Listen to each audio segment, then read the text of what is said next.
Thank you so much, Hillary. I want to talk to you about Sweat Block. Actually, I'm considering talking about this on the regular show, even though they're not a sponsor of the radio show, because I think it is a miracle. I tried the Sweat Block last week. I started using the Sweat Block wipes, which is for extreme sweating, but it's like 1,000 degrees here. I'm telling you, it is the most amazing thing ever. I was outside not sweating. I came in and I should have just stunk to high heaven.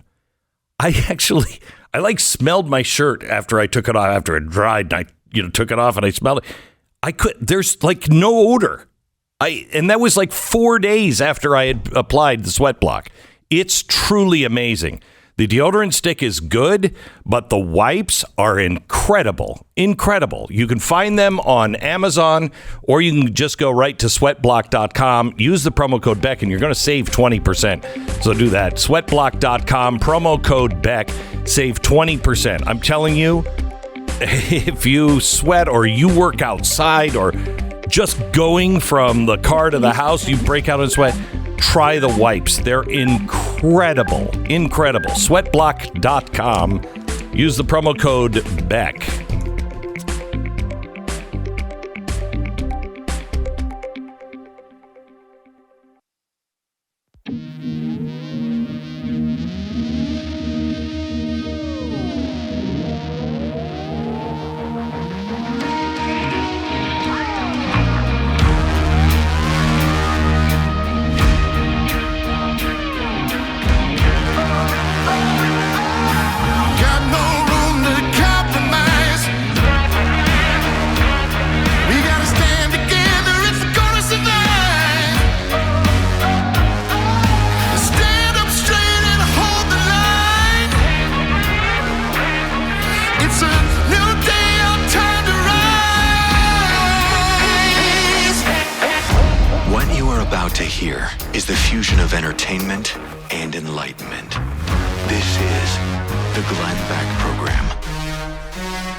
There was a horrible shooting in Buffalo, and it took just about, 2 hours for the Democrats to start pouncing. There's also a horrible shooting in California that the media is not making a big deal out of. It was in a church, and it was an Asian that was shooting other Asians. I guess that one doesn't count. 5 people dead over the weekend in Chicago, but those never count. Wisconsin, there was a shooting, but apparently the one that we have to pay attention to is the one in Buffalo. And I don't mean to be callous, but you need to understand how this is being used. I'm gonna give you the facts. Well, actually, I'm going to start with the Daily Beast and what they say all of this means. Then I will give you the facts, and we begin in 60 seconds. The future is uncertain, and that's because who's teaching our kids, and what are they teaching them? I have a remarkable book right here. It is the Tuttle Twins and their spectacular show business. And if you're watching The Blaze, you can see that, it's made for kids, but it is fantastic. It's a story of the Tuttle Twins. They want to start their own theater, blah, blah, blah. And their mom and dad say, okay, well, you want to start a business, then you have to have a business plan. And it goes through how to make a business plan, how to understand what you bring to the table, what the risk is, what others can bring to the table, who do you know, what are your resources, the capital, and then the business plan. And it explains all of it. This is the way to teach your kids how to be an entrepreneur. It's called The Spectacular Show Business by the Tuttle Twins, and you can get it for free right now. Just pay for shipping. TuttleTwinsBeck.com. Get it free right now. The cost of shipping for the Tuttle Twins and their Spectacular Show Business at TuttleTwinsBeck.com. That's TuttleTwinsBeck.com. All right, so let me start. Let me first say hello to Pat Gray, who is filling in this week for Stu, who is off having some plastic surgery done. And I'm glad. He probably wouldn't want me to mention it, but it's been quite disfiguring what has happened to him recently. And it's good to. So I'm glad he's taking care of it, though. I am too. Or trying to. We tried not to say anything. Tried really hard. It took what? We're 5 minutes into the show. Yeah. 7. No, I don't mean now. I mean over the last 20 years to not talk about. Yes. Anyway, disintegration. Yeah. So best of luck. We have you in our thoughts, not our prayers, Stu, but we do have you in our thoughts in your ongoing extensive plastic surgery that you're doing. This is from the Daily Beast. If Biden and the Democrats still have to answer for defund the police and CRT, the GOP should answer for the racist, violent theory that they've pushed. Republicans and the conservative media ecosystem have to answer for the blood on their hands. Either through innuendo or direct statements, they continue to promote the white supremacist great replacement theory, which has yet again radicalized a terrorist to commit violence against people of color, and they should be held accountable for their role in it. Okay, I would like to know, do you know anyone who is upset that America will, by 2050 be less white and whites won't be in charge? Not a single person. I don't know a single person. Have you ever heard a candidate for the Republican Party ever talk about that? Nope. Okay. I haven't either. We've never talked about it ever. We've never talked about it. We've never talked about it. On or off the air. Correct.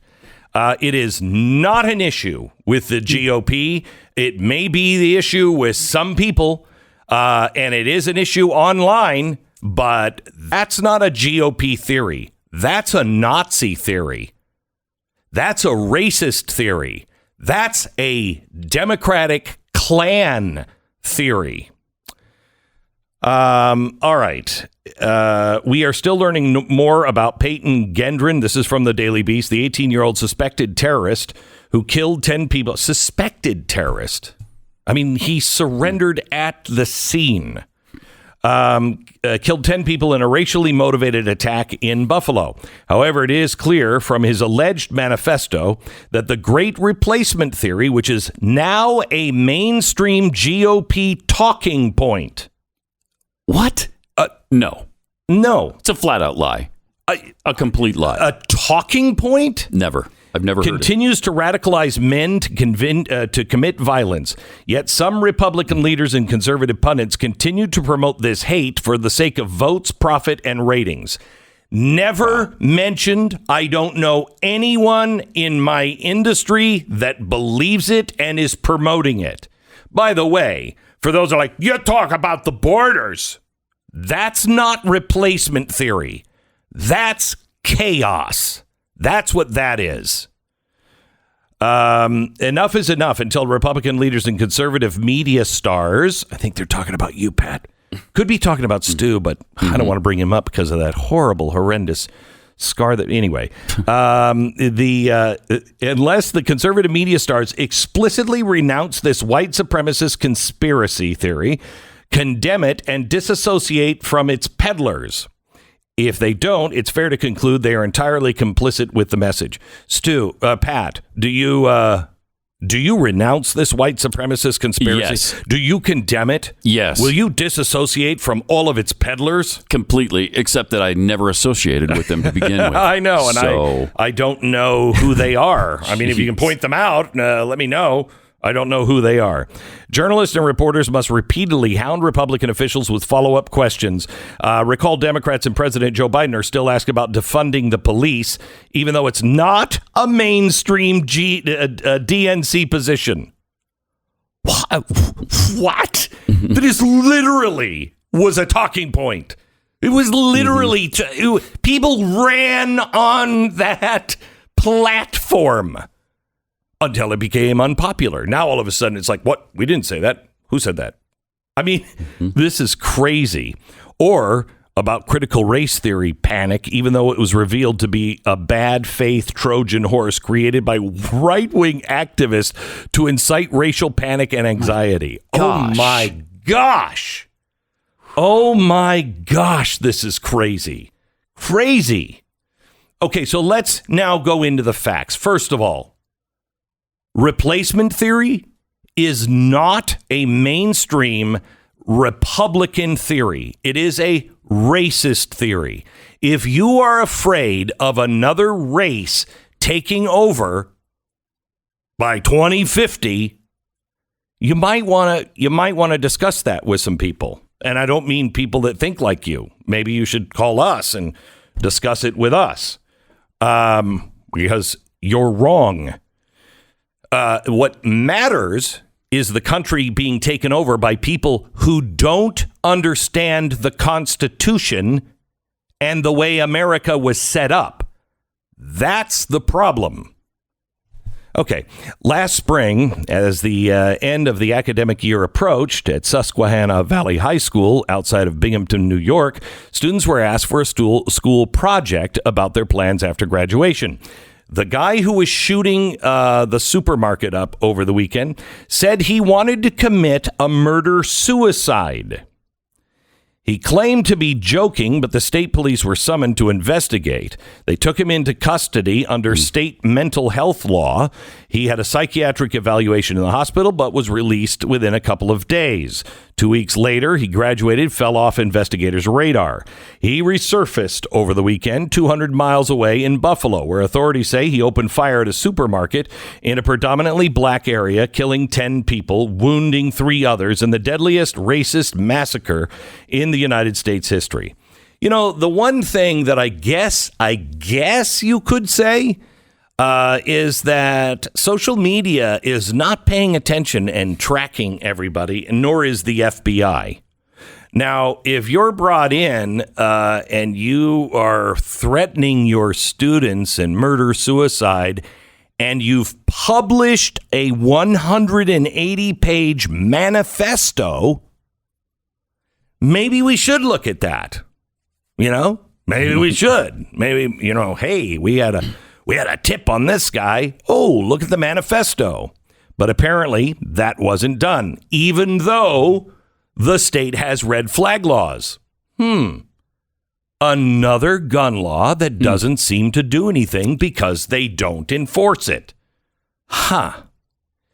So we read the manifesto, or as much as we could read the manifesto, because it has been taken offline, and that is both a good thing and a bad thing. It's a good thing because I don't want to spread the poison. It's a bad thing because the media can lie about everything, and you won't know. So here's what we do have. A 180-page manifesto was written, and they have been trying to, blame Fox News and everybody else. It attacks the news networks, including Fox News. Why? For hiring Jews. Now, Pat, I know that's a Republican talking point. Can you tell me if you had to put one, let me do it in a positive way. Which one of the two parties would be the most likely to support Jews and Israel? Republicans. Why do you know that?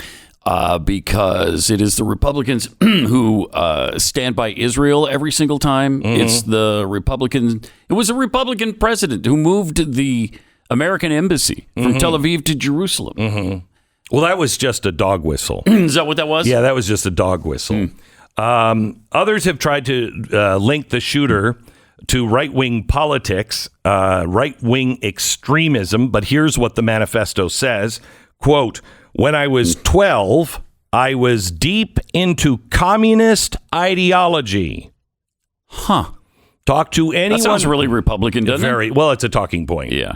Talk to anyone from my old high school and ask about me, and you'll hear that. From age 15 to 18, however, I consistently move further to the right. On the political compass, I fall in the mild, moderate, authoritarian left category. Left. Fascinating. Yeah. So he moved from the communist just to the authoritarian category. Okay. So he's authoritarian, left wing, but he's a capitalist. Oh, no. He says, I'm not a conservative because conservatism is corporatism in disguise, and I want no part of that. Oh, that sounds very Republican. Very Republican. He's not a conservative. Well, it actually kind of does sound like Mitch McConnell, except it's not because of corporatism. Conservatism is corporatism in disguise, and I want no part of it. Okay, so, he's not a conservative, and he doesn't like corporatism, but he's authoritarian. Sounds to me like the guy doesn't know what the hell he's talking about. He says, let's see. He also says that he was inspired by the New Zealand shooter, which that guy was a conservative, wasn't he? Wasn't he a conservative? Oh, no. No, he wasn't. No. Gosh, that's right. And how do we know? Oh, his manifesto. Oh, that's right. That's right. By the way, he talks about, now, why wouldn't we read a manifesto on the air? You don't want to inspire anybody who's a little bit... yeah, you don't want their dreams to come true, right? Yeah. Okay. He specifically says... that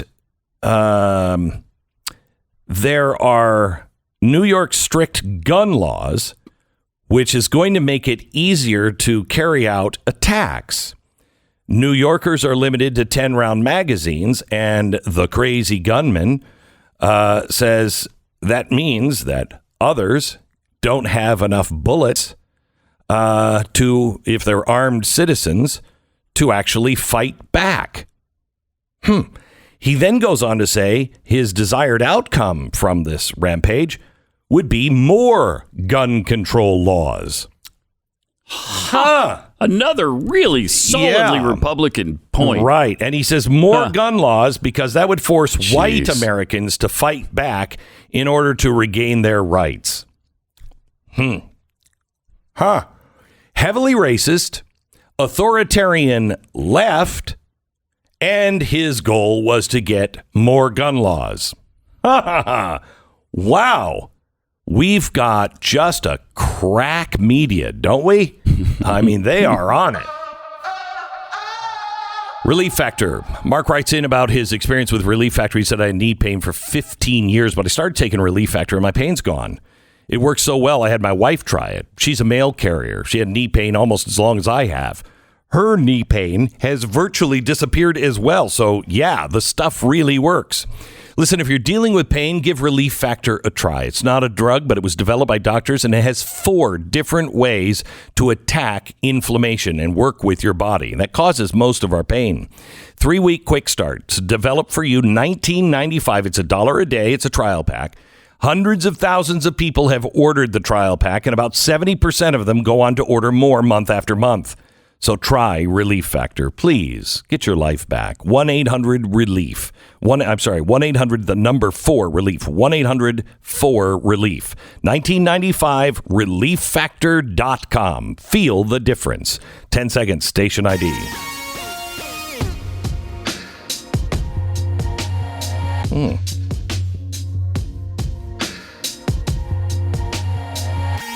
Oh, wait a minute.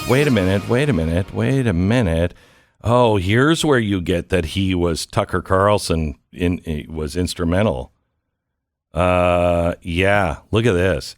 The manifesto says he was radicalized entirely by the internet rather than anyone he's met in real life. And here it is. He was inspired by well, they spell Tucker Carlson different. They spell it Brenton Tarrant. But we know that's Tucker Carlson. It's code. Yeah, that's the guy who murdered the 51 Muslims in Christchurch. Oh, geez. By the way, he also said that he was inspired by, do you remember the guy Anders Breivik?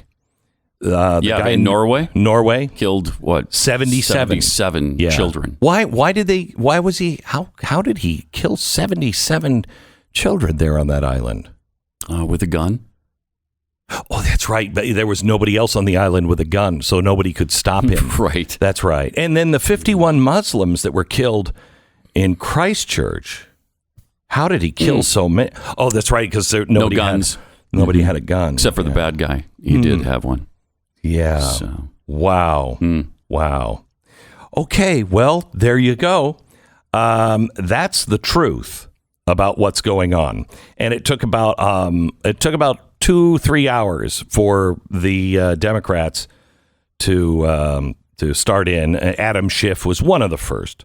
2 mass shootings in 24 hours in Milwaukee and Buffalo, the latter killing 10 people. I'm heartbroken and I'm angry. Angry that the GOP continues to block even the most basic gun safety measures. We can stop this. We can save lives. Republicans just refuse to. Cowards. Oh, Adam Schiff. Adam Schiff. I miss you. I do. The New York governor says we need new laws to deal with guns and social media. So there's in one tweet, let's take care of 2 amendments to the Bill of Rights. That's fantastic. Now, nobody really cares about those that were killed in Chicago and 9 wounded. There was 2 killed, 9 wounded. Again, this happens every weekend. What happened in Milwaukee that left 21 injured was just, a bunch of guys, people shooting at each other in the streets, but they were celebrating, they were there for the NBA playoff game. And, that happens. And then the California shooting at a church in Laguna Woods, 1 dead. One dead. Even though people in the church did not have a gun, they rallied and tackled the guy.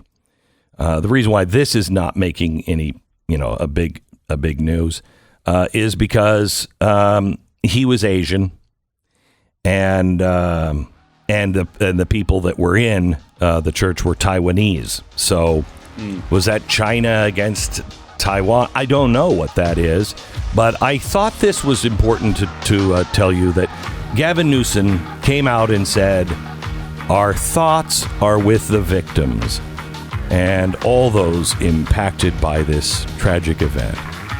No prayers, but he did give in to the thoughts, which that helps a lot. The left loves that. The thoughts. The Glenn Beck Program. Action in Buffalo, thoughts in California.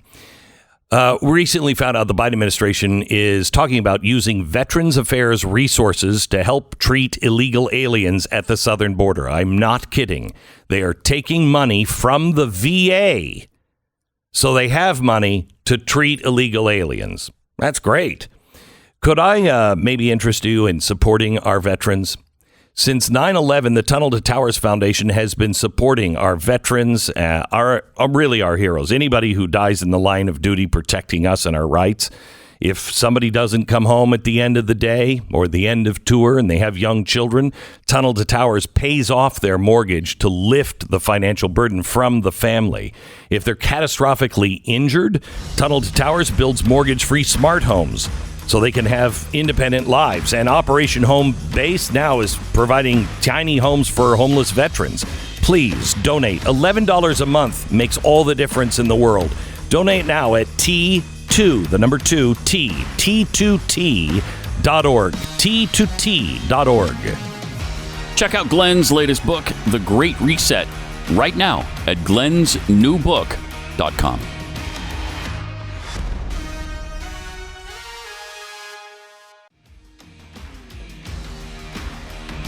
Yeah, baby. Yeah. Let me start with here. Cut to, please. A resident from Buffalo, New York, on the shooting this weekend. It's ridiculous. Something has to change from the bottom to the top, because they're not going to do nothing. We got to do something, because this is ridiculous. I feel bad for the people that was in there, because after the security guard got shot, he got a gun shooting people still. If more people were armed and knew what they were doing with a gun, because it's not the gun, it's the person with the gun, they don't know how to act. Oh, that was the wrong cut. I don't know how that made it on the air. That's a black man from Buffalo saying if more people were armed, wouldn't have a problem. And the problem with the guard is he was the only one in the store with a gun. He shot him and learned the lesson that he was wearing Kevlar vests. You should have shot him in the head. Or why didn't he shoot him in the trigger finger, Pat? Why didn't, I mean, that's where he should go. You just shoot twice. Right, just disable them. Just disable the shooter's fingers. Really and important. then it's really, really good. There is a great story in the Free Beacon today to show you. I mean, it's ridiculous to see. Were we a nation that had a lot of racist in it? Yeah, we have been. Did the South carry a lot of this racism forward through the 60s? Yes. Were the Republicans the problem? No. Well, did the Southern Democrats, with their Southern strategy, did they come in and flip and become Republicans? No, they didn't. Name them. You can't. Go ahead, name them. You can't. Because it didn't happen. So what happened to all of those racists? They stayed in the Democratic Party. Who is enabling all people to have jobs and freedom? And which one is telling people you can't do it because there's one race that is the problem? It's not the Republicans. It's not conservatives. And it is certainly not people who believe in the Constitution. Now, the Free Beacon just shows the media's role in all of this. Frank James, the man arrested in New York City in the subway shooting, is a black nationalist. Did you hear that? Did you hear that anywhere? I mean, we did because we look for those things, but the average person doesn't have time. They trust what's coming out of these people's mouths. He was a black nationalist and an outspoken racist who railed against whites, Jews, and Hispanics. Gee, that's weird because the one in Buffalo was also a racist. He was an authoritarian leftist, according to his own words. And he also had a problem with Jews and Hispanics. But he was a white guy. Wow, you would think that a black nationalist, if this guy were a white nationalist, a Nazi, they should bring that up. But they don't. They call him instead a Republican. This is a black nationalist. Same thing, just different race running things. Why is this guy not important? Okay. They didn't, the New York Times, in a 2,000-word article on the attack, never mentioned the fact that Frank James was a black and a black nationalist. Not once. It's unbelievable. Same is true for the coverage offered up by Reuters, and the Washington Post only mentioned James' race in relation to his condemnation of training programs for low-income black youths. So they said that he was a racist, going after Jews and Hispanics, and that he had a problem. He was a black guy, and what really made him snap was the lack of training programs for low-income black youths. That means more government. Media critics on the right say the conspicuous omission of James' race from these news reports illustrates a trend among prestigious papers, which de-emphasize or omit the race of non-white criminals while playing up the race of white offenders. But is it a real pattern? I have to thank the Free Beacon for doing this. Thank you, thank you, thank you. It's one thing to say it. It's another to do the work that they just did. The Washington Free Beacon reviewed hundreds of articles, they get into it in a minute, published by major papers over a span of 2 years. And they find that papers downplay the race of non-white offenders, mentioning their race much later in articles than they do for white offenders. These papers are also 3 to 4 times more likely to mention an offender's race at all if he is white, a disparity that grew in the wake of George Floyd's death in 2020. The Free Beacon collected data on nearly 1,100 articles about homicides from 6 major papers, all written between 2019 and 2021. The papers include the Chicago Tribune, the Los Angeles Times, the New York Times, the Philadelphia Inquirer, the San Francisco Chronicle, and the Minneapolis Star-Tribune. What do all of those papers have in common besides this story? They're all left-wing publications. And they are all the source in those communities. Mm-hmm. They are all, everything else in newsrooms in those communities will come from those papers. The only difference here is the Los Angeles Times, maybe the Chicago Tribune, and the New York Times are national viewed papers. You cannot walk into a newsroom locally anywhere without finding a copy of the New York Times. Representatives from each paper did not return question comment. No kidding. For each article, we collected the offender and victim's name and race and noted where in the article the offender's race was mentioned, if at all.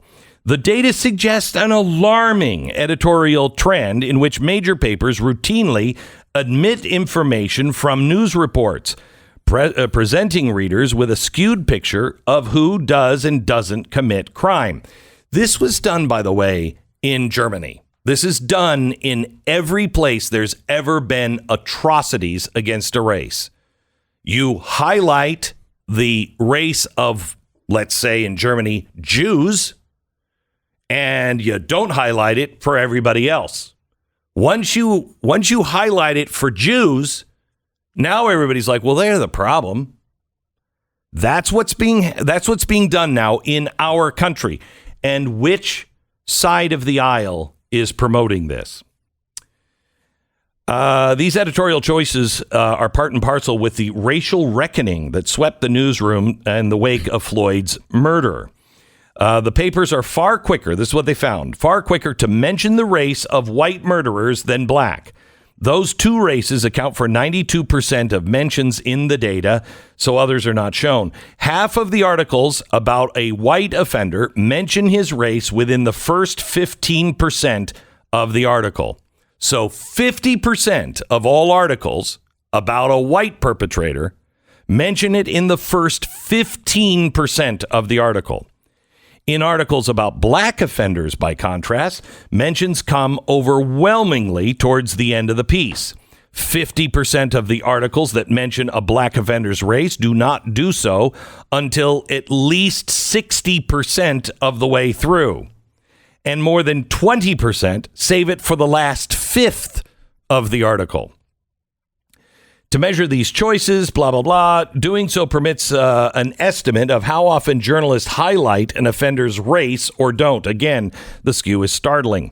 White offenders' race was mentioned roughly 1 out of every 4 articles. Compared, about black offenders, 1 in every 17 articles. And Hispanics, 1 in every 33 articles. The effect is driven in part by a handful of major news stories involving white perpetrators, though the attention paid to these stories is also an editorial choice. But even after admitting reports about white offenders, Kyle Rittenhouse, Derek Chauvin, and the killers of Ahmaud Arbery, the race of white offenders is mentioned in 16% of the cases, 2 to 3 times the rate of black offenders. By the way, Middle Eastern offenders are now labeled as Asian. This disparity widened following the George Floyd murder. Before May of 2020, papers were roughly twice as likely to mention the race of white, 13% of the story, versus black perpetrators, 7%.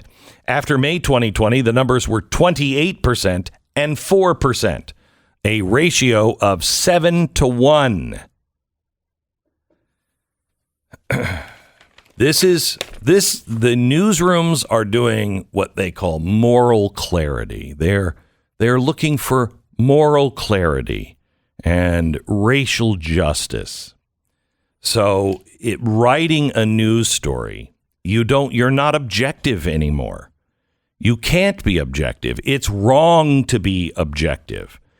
You have to take a side with the goal of advancing a political objective. That's why in the manifesto, you don't want to do what some terrorist, some killer that wrote a manifesto, you don't want to do what they claiming their goal is. What was his goal? More gun control. More gun control because he felt it would bring about violence. What does the left immediately do? And the media call for more gun control. Why? Because the facts about that shooting don't matter. They have to advance their agenda. They have picked a political objective. Republicans must be destroyed, and we must have more gun control. That's it. That's it. That's why the other stories involving other races aren't getting picked up, aren't getting the coverage. They are not. The president is not flying to Milwaukee. He's not flying there. Tomorrow, he'll be in Buffalo. Why? Political objective. That's the America we find ourselves in today. And that is truly sad. When we have shortages in the country on things as important as baby formula, that's when you realize, hey, the sky's the limit here. Nobody knows how bad things are going to get because the ports are shut down, and it is a worse problem now in China than it was ever in COVID. And you remember how bad it got? We haven't even seen this come to our shores yet. Please, preparewithglenn.com. Save $150 on a 3-month emergency food kit. My Patriot Supply is the largest preparedness company in America and a longtime sponsor of this program. Their food kit is really popular right now, and make sure you get one for each person in your family. You're going to be glad you did, and you're not one of the other people that are looking for a handout from the government.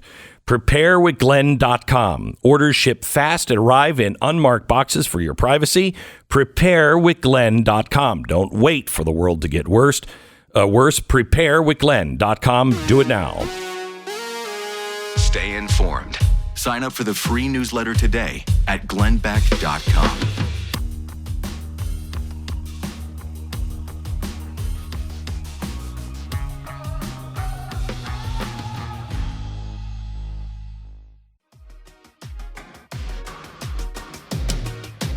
This is the Glenn Beck program. Glad you've tuned in today. We're going to talk a little bit about what's happening in our communities with ESG. Tomorrow is a very big day for voting in the primaries all over the country. And we have to decide which way we're going to go.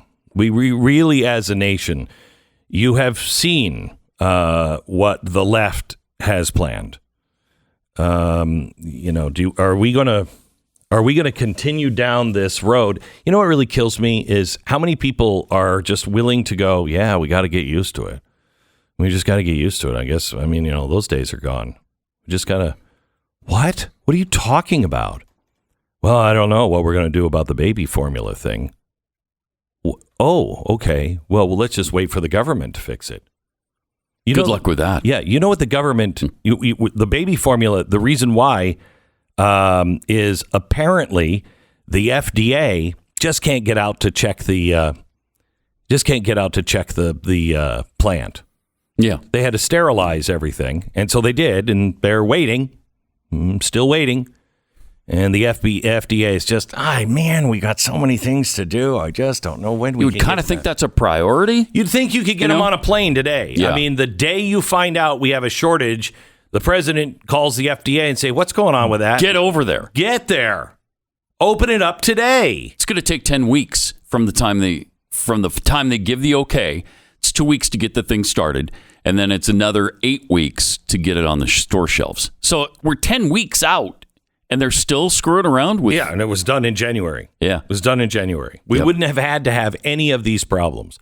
So are we the kind of nation, are we just going to settle back and go, yep, this is our lot in life. We're going to be a, second-rate nation and we'll just wait for things? Or are we going to say, it's time to start making things here, and it's time to also start loosening up the rules of all of the things? Do you know it's easier to start a business in Sweden than it is here? Remember, IKEA left Sweden because they couldn't do business there. They took the meatballs and the extra screws, and they were like, we're going to do this elsewhere. They left Sweden. It's easier in Sweden than America now. That's why you're having problems. That's why America is going through what it is. It doesn't have to be this way. It's only going to get worse, however, with ESG. And they're going to start punishing states. I have a state treasurer on with us who's fighting back. Next. This is the Glenn Beck Program. Summer's almost here. That makes all of the stuff that, you don't want to think about the rest of the year, like, I don't know, being in shape. We're at the pool yesterday. Oh, no. I'm not. Kids were like, dag in the pool. I'm like, nope, no, I'm really not going to. I shock myself. So Built Bar can help you lose some weight. Built Bars you can throw them in your bag for your kids even, because they're protein bars. They're not a weight loss thing. I just like them because they are only 4 grams of sugar, 4 net carbs, 130 calories, and they're really, really good. And if you haven't tried their marshmallow puffs yet, they're unbelievable. Go to BuiltBar.com. BuiltBar.com. Use the promo code BECK15. 10% off your order. Promo code BECK15 for 10% off at Built.com. That's Built.com.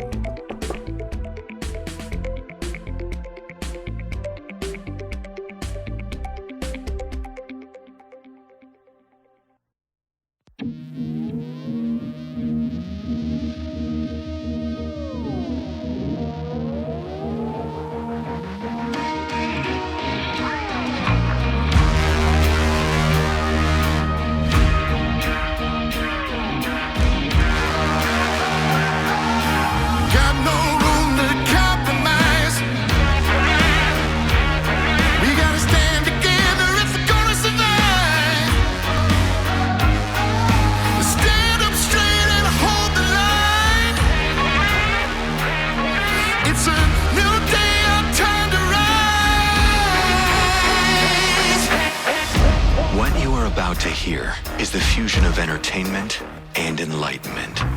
This is the Glenn Beck Program. Hello, America, and welcome to the Glenn Beck Program. Why are you paying so much at the gas pump? Why are you paying so much at the grocery store? Why is inflation happening? There's several reasons, but one that nobody really has tied together yet.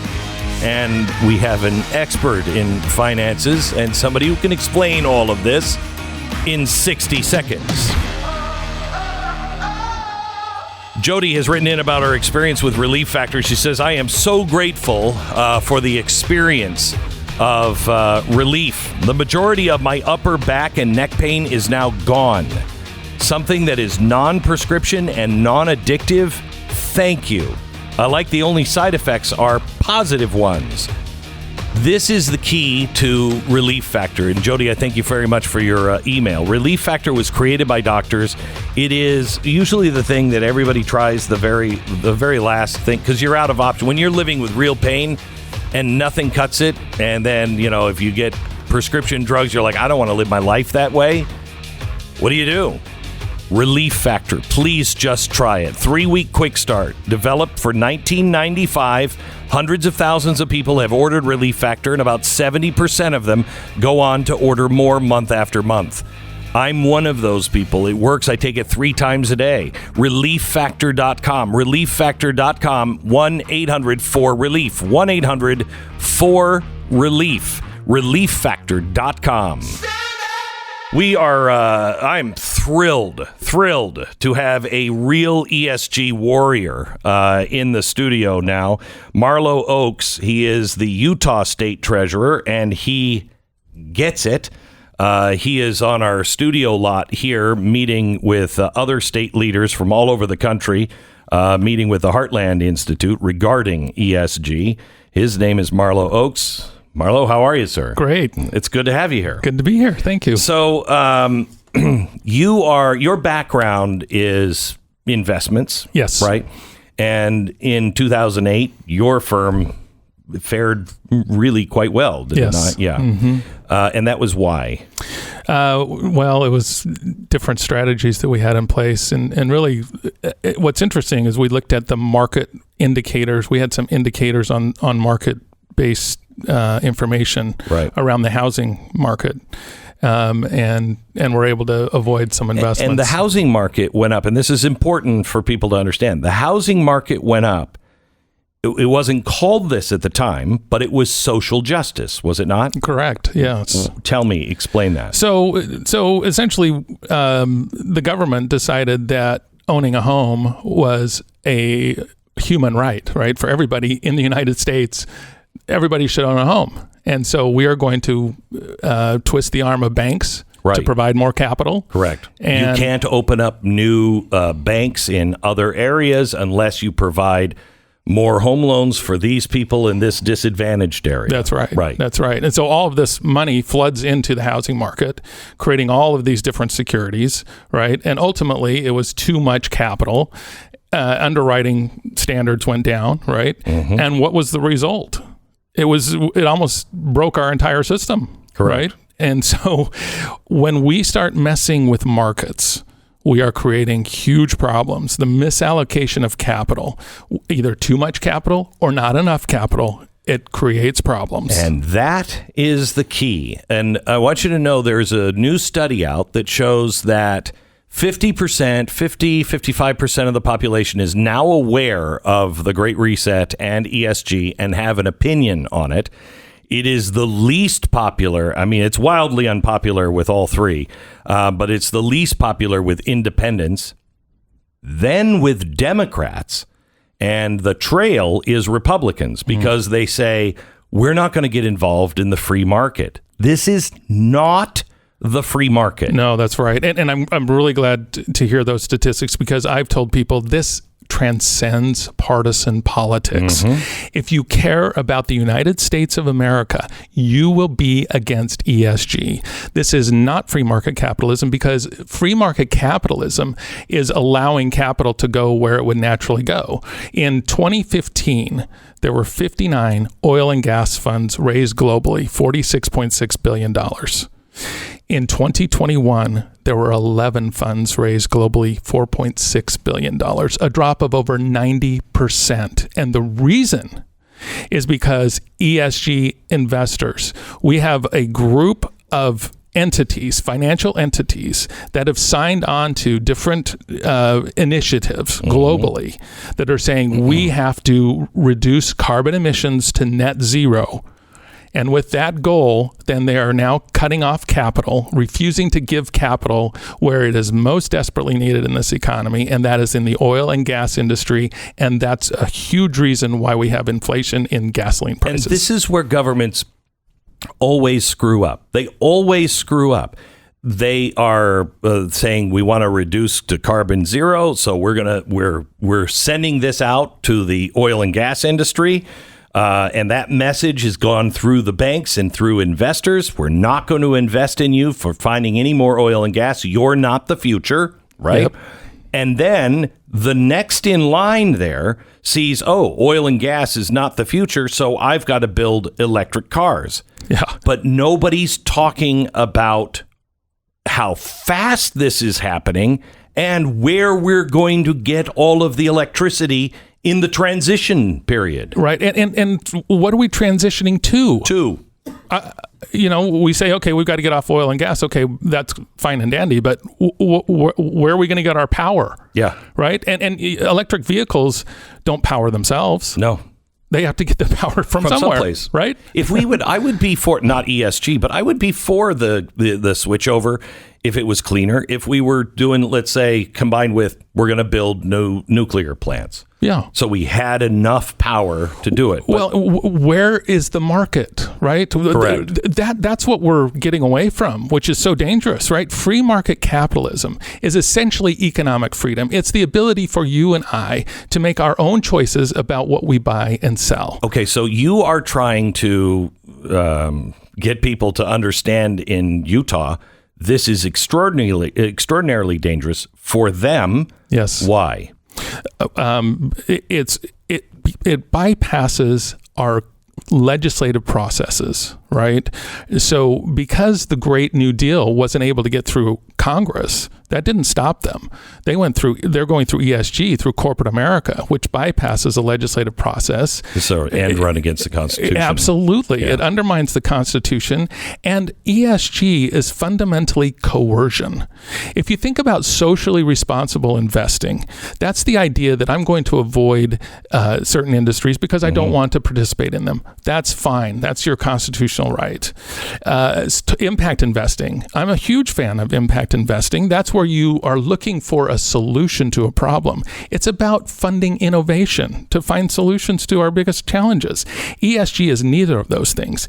ESG has really hijacked the socially responsible investing idea. Big time. And instead of just avoiding investing, we are now going to engage in companies and engage the market and try to change them to the view that we have, that we have to including changing the board of directors. Absolutely. Which is so dangerous. Yes.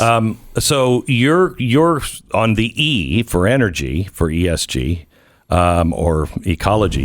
You're looking at the high rate of gas prices going up, and you're tying it right to ESG because we're not investing in that now. That's right. Yeah, because if you invest in that, then you may get shamed or, right? Whatever. I mean, there's a cancel culture there, and it's incredibly dangerous. So how does this hurt the investor who has their money in some mutual fund? Let's start there. How does that help? How does that hurt? Well, this year, the best performing sector in the market has been oil and gas.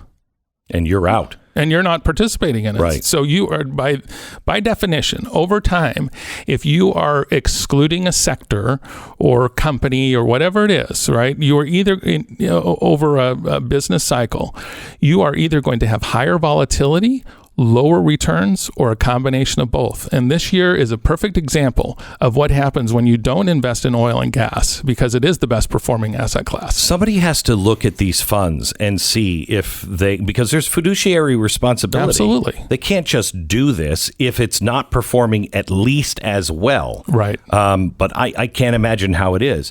Now, the state, as I see this is the way. You remember when the bathroom, the non-gender bathroom thing. Yeah. And what was it? The Carolinas, Pat, do you remember? North Carolina. North Carolina. And they boycotted the state. And they said, we're not going to bring tours there, et cetera, et cetera, et cetera. This is a way, if you don't go along, before it hits the average person and their choices personally, it's going to hit the states first. And this is a way for the state to be completely shut off, correct? Like Russia is shut off. Yeah. Yeah, that's exactly right. It is a way we are politicizing our capital markets to the point where we are no longer in control as a state the level of or the rate that we can borrow money in the capital markets. Utah has always had a AAA rating, and all three credit rating agencies have rated it AAA. That's the highest credit in the world. And I've said for months that may not matter if we have some ESG score that says we aren't doing, we might be extracting too much oil, or our gun laws are too lax, whatever it is, right? S&P Global, which is a credit rating service, just said to all of the states, we're not just looking at your finances now, we're using ESG. That's right. So you may lose your AAA status. They kept it separate, right? So they said, okay, you have your AAA, but then they have an ESG score. That's still problematic, even if we have a AAA credit rating, because you're calling out something else that investors can point to and say, well, you shouldn't really lend to Utah at the best rates because look at their ESG score, right? Forget the credit rating, right? That's and what is that going to problem. mean to states? It means that you have lost your self-determination, your sovereignty, your ability to drive kind of your own destiny. Right? How? Because if S&P Global determines for some reason, or the credit rating agencies determine that there is some risk out there, right, that's a social risk or an environmental risk, and they point to that and give you a low score, then investors may hold back money, just like what they're doing with oil and gas. And therefore, rates go up. You have to borrow at a higher rate, and all taxpayers in the state are hurt by that. It hurts states and companies and individuals. It's incredible how bad this is. It is all encompassing, and really, I personally think it's evil, but it's genius. I mean, it's well thought out and well executed. Yes. And they're way down the road with it. Yes. So what are you doing in your state to stop it? Well, I'm doing a lot of education, number one. Number one thing, only right around 50% don't know what it is. Yeah, and we've got to change that. People have got to understand, and they've got to understand how this is different from free market capitalism, how it actually undermines and destroys free market capitalism, because it has nothing to do with free market capitalism. In fact, it's the antithesis of free market capitalism. And people have got to understand how this, how it hurts their returns, their investment returns, how it causes inflation. We look at the 2008-2009 financial crisis and what a disaster that was. That's a result of the government getting involved in markets and trying to determine who can get capital and who can't. That's what ESG is all about. And that made houses less expensive, easier to get, where inflation here is you don't have the resources for the oil and gas. So those resources are falling behind. And the supply isn't out in the market. Right? So that's just causing supply and demand. Exactly. And another thing that's so insidious about this, if you're concerned about the environment, and who doesn't want clean air and clean water, right? We all want that, right? Yeah. So in order to solve a problem, we need innovation. And we've always relied on innovation in this country. We have the best innovation record in the world. And if we go down the ESG hole, we will destroy innovation, because it is a massive wealth transfer of regulation and lawsuits and other, service providers like accountants that have to do all of the ESG scoring, right? It's a huge transfer. There's no wealth that has been generated by ESG. No, it's this reporting that is being foisted on companies, public and private. It is like across the economy, and it will happen to the individual. You'll be the last to be picked. But do you agree? Oh, okay. So here, hang on. Yeah, let me take 1 minute and we'll come back. Last time the Tuttle Twins gave away a free book for their incredible series, 17,000 people took advantage of the book that time around. I think this book is a must, and it is free. We've had the Tuttle Twins make it free again, just because I think it's so important for your kids to have. This is from their series, The Tuttle Twin and Their Spectacular Show Business. And this is about business. This will teach your kids what capital means, how how supply and demand works, how the sales strategy has to be balanced with the budget cost, et cetera, teaches your kids how business works. And it does it in a really fun way that really you can read to your 7-year-old. And this is critical. Nobody's teaching this.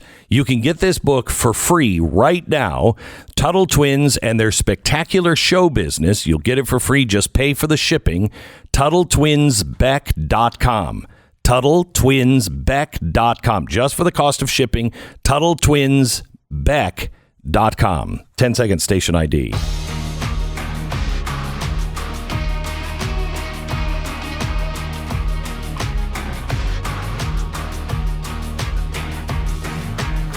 Marlo Oaks, who is the Utah State Treasurer, who had a Wall Street Journal piece out recently, and he is now meeting with different states, different leaders here at our studio complex over at the American Journey Experience.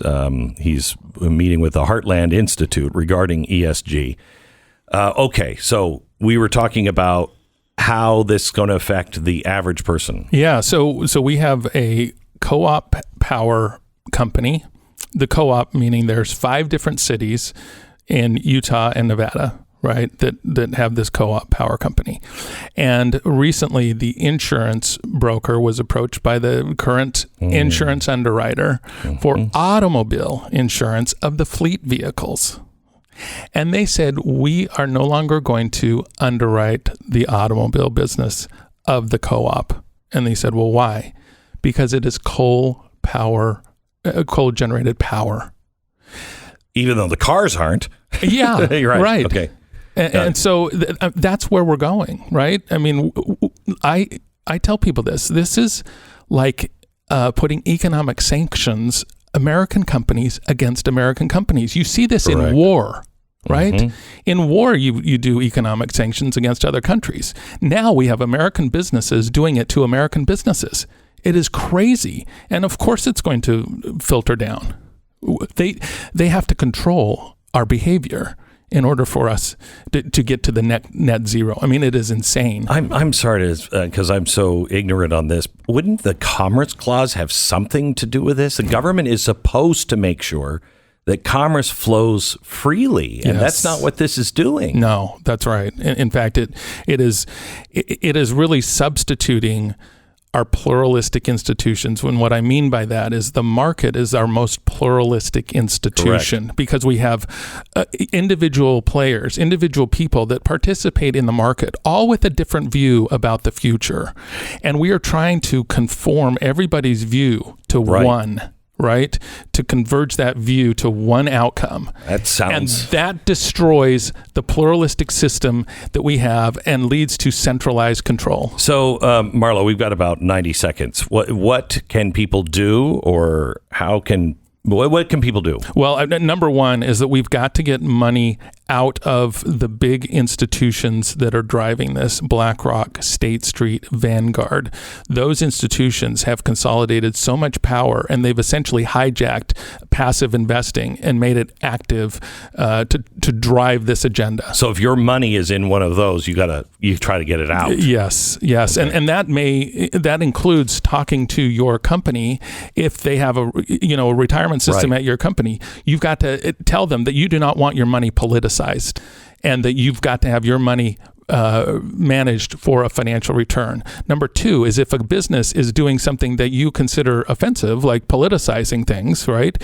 You need to call the company. Don't just stop doing business with them. Call them and tell them why. And conversely, if a business is not politicizing things and you appreciate that, then call them and tell them that you appreciate that. The last thing you can do is actually buy a share of a company and show up to their annual meeting and start asking them tough questions about why they're doing certain things. Excellent.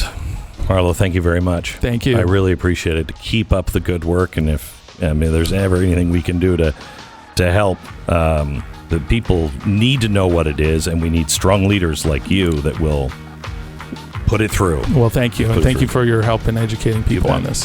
Marlo Oaks, he is the Utah State Treasurer. More in just a minute.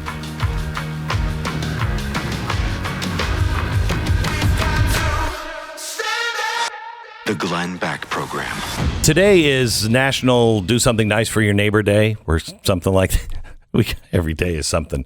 I like Cake Day, Cupcake Day, Cookie Day. Those are great. But this is Do Something Nice for Your Neighbor. Here's something you can do. The Tunnel to Towers Foundation helps our veterans and helps our first responders. A cop is shot and he doesn't come home. If he has small children, his mortgage is taken care of. Not by the federal government or by the state, but by average people who are joining and giving to Tunnel to Towers. If somebody is living on the streets and they were a vet, we can get them off the street and get them a mortgage-free home base, a tiny home, through Operation Home Base. They do a lot of stuff. I'd like you to check them out, please. They have a 5-star charity rating. It's T2T.org, Tunnel to Towers, T2T.org. If you can join them and donate $11 a month, that makes all the difference in the world. T2T.org. Glenn Beck, Stuber Gear, Stephen Crowder, Steve Dace, and me, Pat Gray. Listen to all your favorite conservative voices at blazetv.com. Promo code Glenn.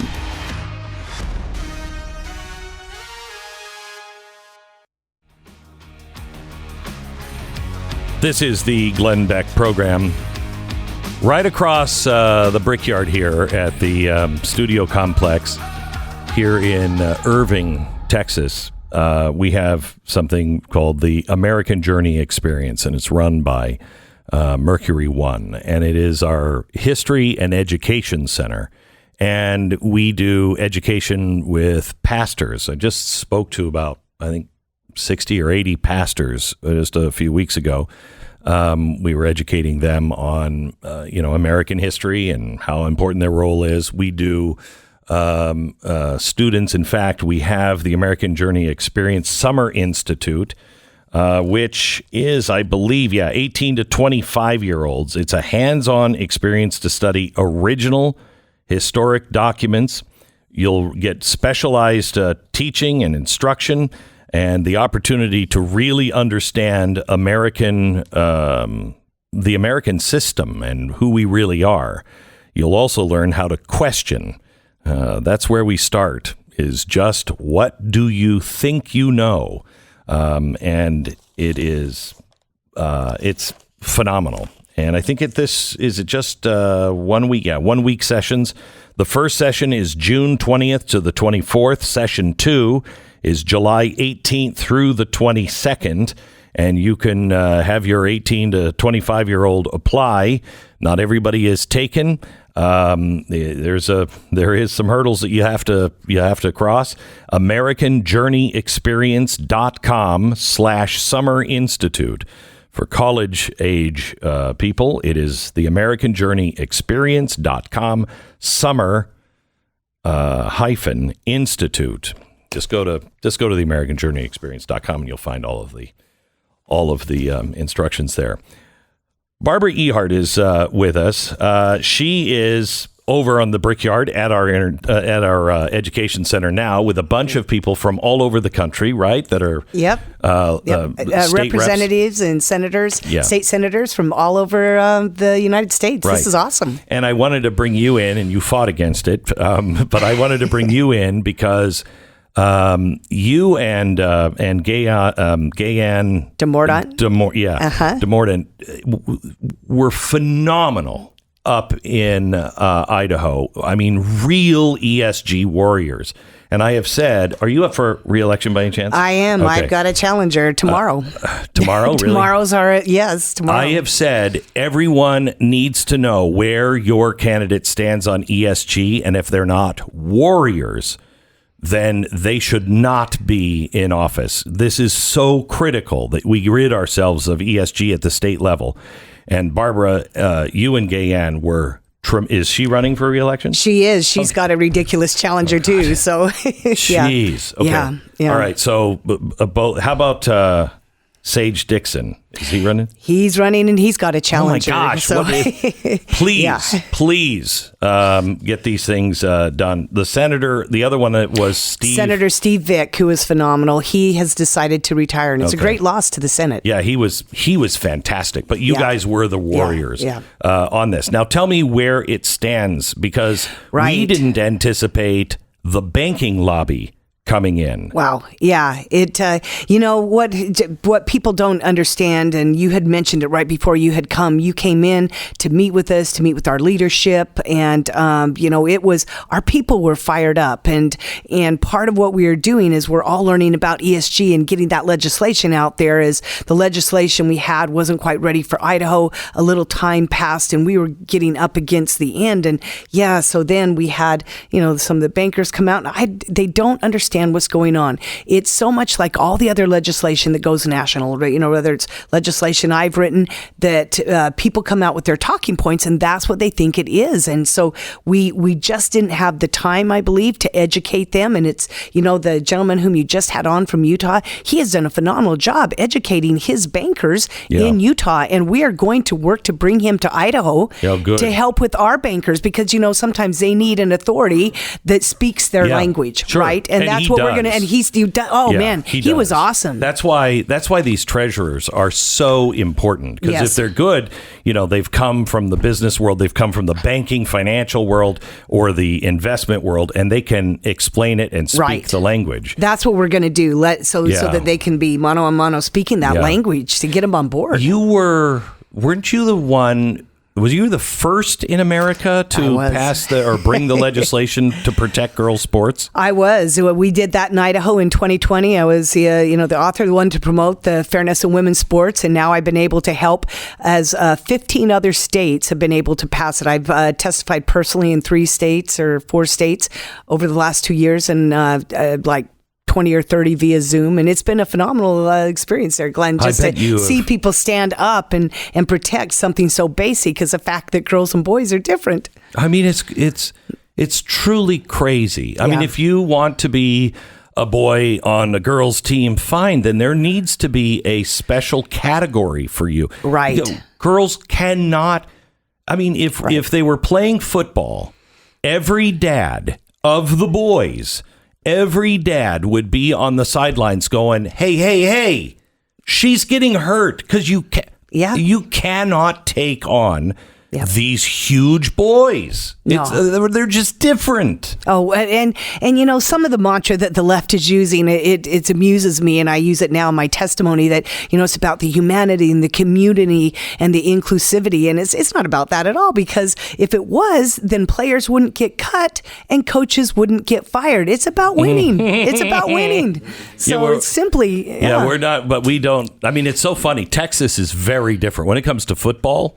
it's about winning. Exactly. Yeah. Well, my son he's on a football team in a small school, and one of the schools he played brought I think it was like a Civil War cannon to the game, and every time they scored a touchdown, the cannon went off. Love it. Yeah, I tried to bribe the guy to do it for us, but he wouldn't do it. Sweet. Yeah. Okay, so talk to me a little bit about the governor's race.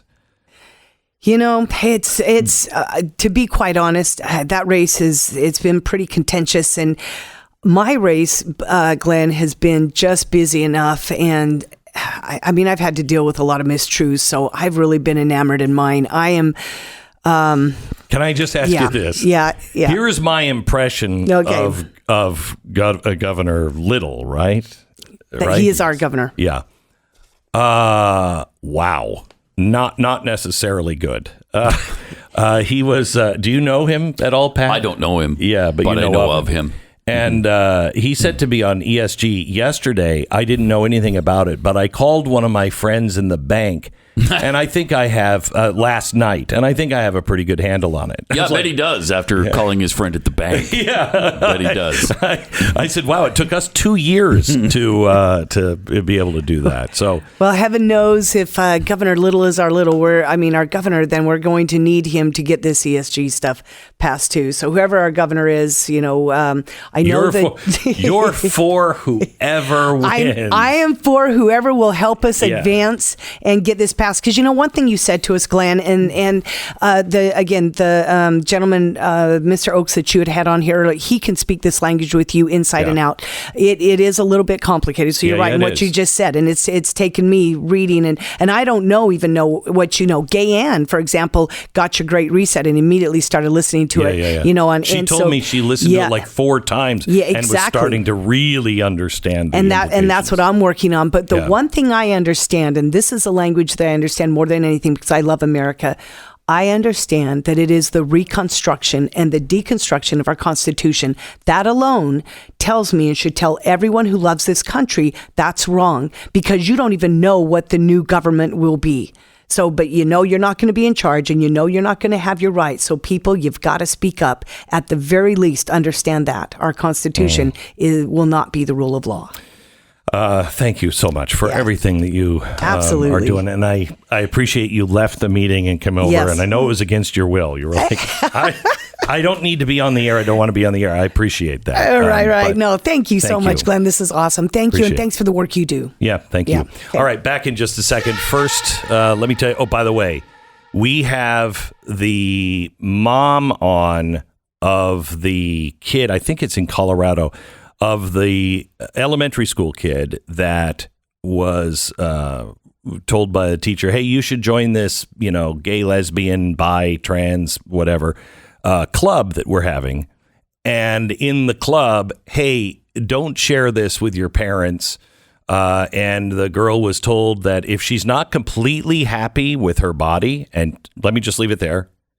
Do you know any woman who's completely happy with their body? Because I've never met them. And I've met supermodels, and I've never met them. But if you're not 100% comfortable, young ladies, in your body, it's probably because you're transgendered. Oh, okay. We have that mom on with us in just a few minutes. Not only is the Federal Reserve affecting interest rates, they're also bringing out a more volatile stock market, and that hurts the consumer. That hurts you and your wealth and your spending. You know what really pisses me off about all this stuff is when I'm looking at investing in something, all I want to do is I've worked hard for my money. I just want to know I will have that money. If I could put it in a bank or something, can I have the money that I earned safely? No, not in today's world. No idea. No idea what the government's going to do. No idea what the banks are going to do. The Fed's going to do. The Treasury's going to do. Stock market. I have no idea. American Financing knows that you need to take action right now to save as much money as possible. And if you have high interest credit cards that you're trying to pay down, maybe the best thing to do is look at the equity that you have in your house, which, by the way, will disappear quickly. Act now. Take that equity and turn it into cash to pay off those credit cards. It's better to pay 5% interest than 19% interest. Pay them off. American Financing at 800-906-2440, 800-906-2440, or AmericanFinancing.net. American Financing, NMLS 182334, www.nmlsconsumeraccess.org. The Glenn Beck Program.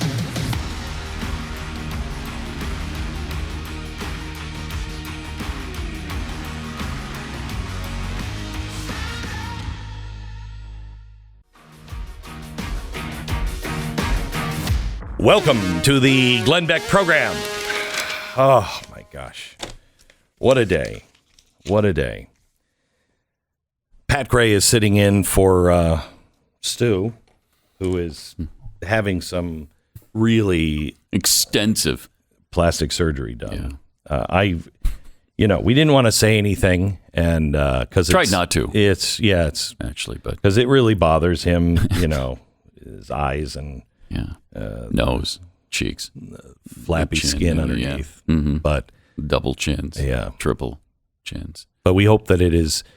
He's having it done in Tijuana, which is cost effective, but I don't is know that about the best results. thing? He says they're good down in Mm-hmm. Tijuana. I've heard that from other people that they're good, but I don't know. We'll see, I guess, when it comes back in a week. We'll see.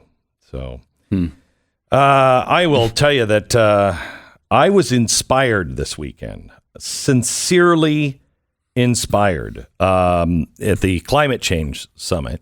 Oh, were you? Yeah. Yeah. You know, Kamala Harris was there. I wouldn't expect that. Yeah, I know. Yeah. Well, but she's so eloquent, though. Oh my gosh, she turned you around, right? She turned me around because Me I thought too. I don't want to be alone. Right. You know what I mean? Yeah. And here's what she said. That is especially true when it comes to the climate crisis, which is why we will work together and continue to work together to address these issues, to tackle these challenges, and to work together as we continue to work together, operating from the new norms, rules, and agreements that we will convene to work together to galvanize global action. Right. With that, I thank you There's all. another one coming. This is a matter of urgent priority for all of us. Yes. And I know we will work on this together. Yes. Right. Thank you. Right. Do you think she knows? Do you think? Okay, I didn't think so. Seriously, do you think she's like, oh crap, I'm in one of those stuck in a traps? loop. Yeah. It doesn't seem like she knows. Oh my gosh, Does she's it? so bad. She seems completely unaware that she keeps saying work together 5 times in one paragraph. I saw somebody say it is like watching somebody in high school that did not prepare for their book report. And they have to write 1,000 words, and so they just keep saying the same thing over and over, just in a slightly different way. Yeah. Every just to stretch it out. That's exactly what this is like. It is. I don't know. I don't have any idea what this meeting is about, except we all have to come together on it. I wasn't listening. I didn't read the report, so I don't know what we're talking about. But I want to talk to you about working together. Yeah. What we're doing here, working together, we're gonna start working together on working together. Because Together. We'll do that together. When we are together, working together, the sky's unlimited on what we can really do when we work together. And that's why I think working together is so important. For the children. Wouldn't it She should have thrown that in, too. For the children. For the children. For the children. You learned that from Michael Jackson. He did a lot of stuff for the children. Yeah, a lot of things. You know, speaking of that, just real quick, my wife won't give up Michael Jackson.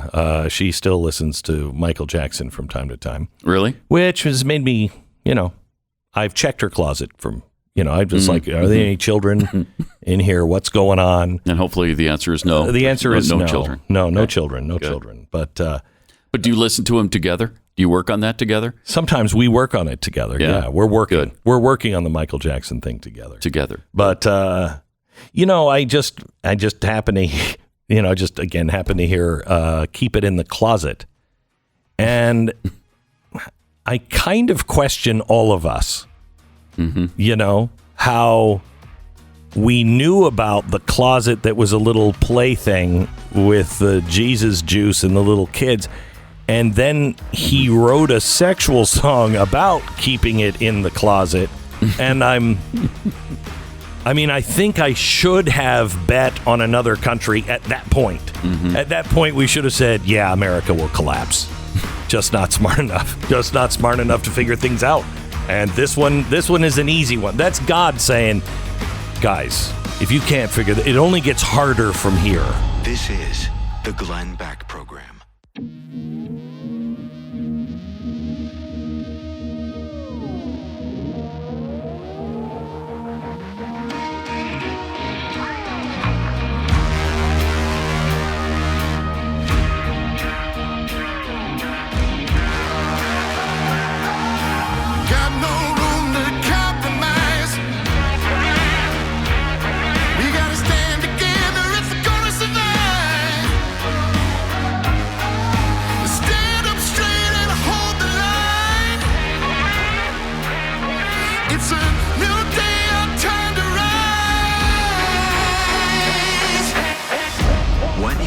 about to hear is the fusion of entertainment and enlightenment. This is the Glenn Beck Program. Hello, America. I have a disturbing story to share with you from a Colorado mom who has a 12-year-old daughter. She was invited by an art teacher to an art club at school. Turns out not exactly, art. It was a GSA club. We all know what that is, of course. GSA, a Gender and Sexuality Alliance club. She went in. She was asked of her sexual attraction. She's 12. The speaker said, if you're not 100% comfortable in your own body, maybe it's because you're transgender. Not good. Not good. Mom brought it up. Mom's the bad guy. No, I don't think so. This is a disturbing story because it's happening absolutely everywhere. But it's a good story because people are standing up. And I think this Colorado mom has more allies than she can even imagine. We talked to her in 60 seconds. Okay. I was talking last hour about how wrong inflation is. And when you take away the free market and you replace it with a Fed-driven market, which is what our stock market was, once the Fed stops pouring money into it, what happens? 6 weeks in a row now, the Dow has dropped. So if you had money in the stock market, you lost a lot. And then inflation with your bank account. Your retirement savings lost. If you have stuff in your bank account because of inflation, that's losing money. I just would like to have the money I have earned over my lifetime. But the Fed's not helping you, neither is the Treasury or the federal government. In fact, we are looking at real problems. I want to talk to you a little bit about silver. Biden's plan now is to spend another $1 trillion. During hyperinflation in the Weimar Republic, silver went from 12 marks an ounce to 544 billion marks per ounce. That's the real number. It wasn't so long ago, and it could happen again. Goldline has some of the most sought-after silver products in the precious metals market. Please call them. Find out about the new Ben Franklin silver rounds. They are unbelievable. They're really great. Goldline is giving away silver Maple Flex bars with qualifying orders of the Ben Franklin silver rounds this week. These, I'm buying silver rounds. These Ben Franklin things, they're fantastic. They're just fantastic. Check them out yourself. Call them 866-GOLDLINE, 866-GOLDLINE, or goldline.com. Okay, let's meet this poor mom, Erin Lee, full-time working mother of 3. Hi, Erin. How are you? Hi, Glenn. I'm well. Thanks for having me. You bet. I read your story, and I just... honestly, I am glad this isn't happening to my children because I don't think I have the restraint to be a decent human being if this was happening to my children. Can you tell us exactly what happened? Yeah, so last year, my shy, vulnerable, barely 12-year-old daughter, who had just moved to a new school at the height of COVID protocol, was recruited by her art teacher and her homeroom teacher to attend art club after school. So she texted us. We gave our permission for art club. When she got there, it was actually GSA, or Gender and Sexuality Awareness, or Alliance Club. And the teacher had invited in a completely unqualified outside presenter who did unthinkable things with the children. And I'll give you the Cliff Notes version. She told them, what you hear in here, keep in here. She used flags to describe defining words, telling them that if they're not fully comfortable in their bodies, that means they're transgender. And then she would hand out the flags and stickers and bracelets and other swag. She told them that queer is a label for when they're still figuring out their sexuality. She did the genderbread person, which explicitly asks kids who they're sexually attracted to. So 11, 12, 13-year-olds with peers and adults in the room talking about their sexuality. She handed out her personal contact information and invited them to connect on teen chat platforms like WhatsApp and Discord, where she knows that parents are not monitoring the conversation. And she told them that families might not be safe and it's okay to lie about where they are. And in fact, the art teacher, as my daughter was leaving the room that day, pulled her aside and said, "Remember, you don't have to tell your mom."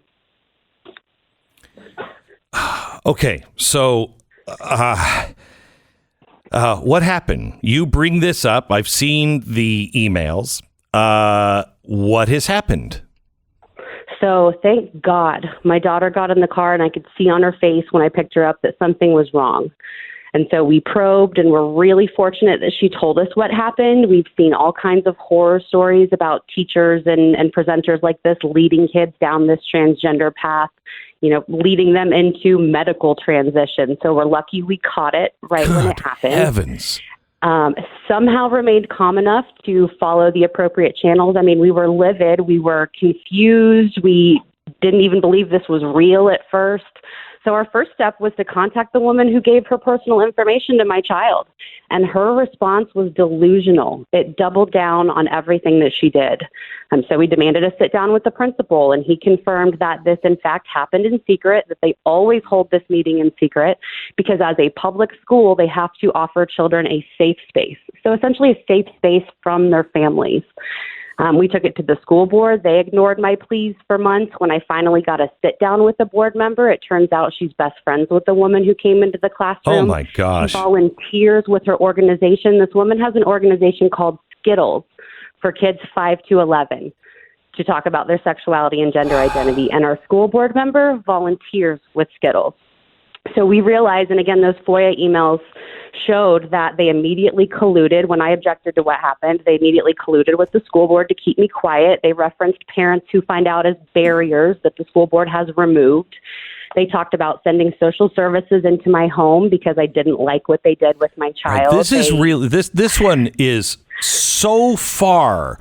I mean, all of it is over the line. But when they actually suggest that maybe we need to do a well check on this child, basically internally saying, is there something that the school district can do to put this parent in their place? Maybe they're being abused. This child's being abused, or maybe because they are transgender, and the parent doesn't want to admit it. So we're going to send in a well check team. That is a direct threat to you. Absolutely. And my daughter had never expressed gender dysphoria before. She never expressed that she'd had any trouble at home. They never spoke to me.